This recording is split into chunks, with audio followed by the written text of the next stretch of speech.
Successful here in the House, and we heard from Paul Ryan, we heard from Kevin McCarthy, Kevin Brady, all very much enthused about the prospects of this tax plan. It's a done deal as far as the Senate's concerned too.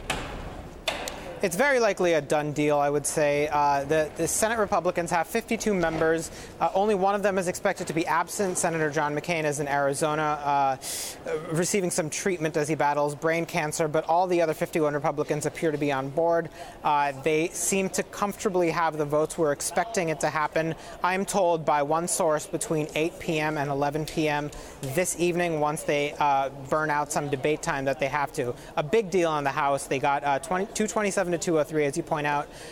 Just 12 Republicans defected. 12 voted no. 11 of those 12 were from New York, New Jersey, or California, the three states most affected by the axing of the state and local tax deduction, which was the centerpiece of this bill.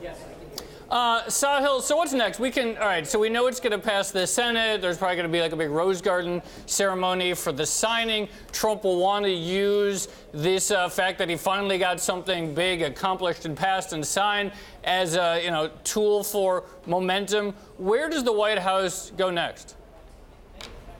Well, they want to try to pass other pieces of their agenda, and it remains to be seen if taxes are a one-off instance or if this formula can be replicated on other items next year on things such as infrastructure or entitlement cuts or welfare reform, various other things that Republican leaders and President Trump want to do.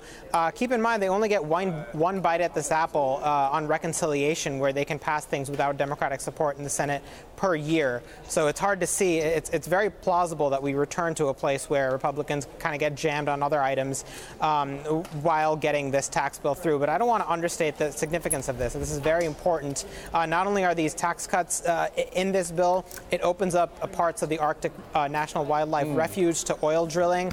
It smashes a centerpiece of the Affordable Care Act by repealing the individual mandate to buy insurance. So this is really a trio of conservative accomplishments that ideological folks on the Republican Party can be very happy about. And speaking of accomplishments, the president tweeting as well after news of the passage by the House. He tweeted, "Congratulations to Paul Ryan, Kevin McCarthy, Kevin Brady, Steve Scalise, Kathy McMorris Rodgers, and all great House Republicans who voted in favor of cutting your taxes."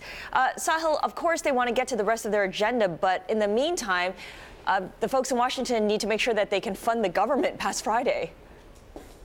They do need to do that. The lights go out on Friday at midnight unless both the House and the Senate can agree to a piece of legislation to keep it funded. Now, House Republican leaders are eyeing a plan to extend government funding until January 19th, basically just to get through the holidays, since they burned all this time working on taxes. There's still negotiations. There's still deals that need to be struck. Democrats are pushing for parity in increases in defense spending. They want an equal dollar amount of increases in domestic spending for programs like education and health care, things like that. So there's a lot that needs to be worked through. And there are some Democrats who are energized by their base in demanding that DACA, the deportation relief program for undocumented young people, is codified as part of any government funding measure. So there's still some obstacles there.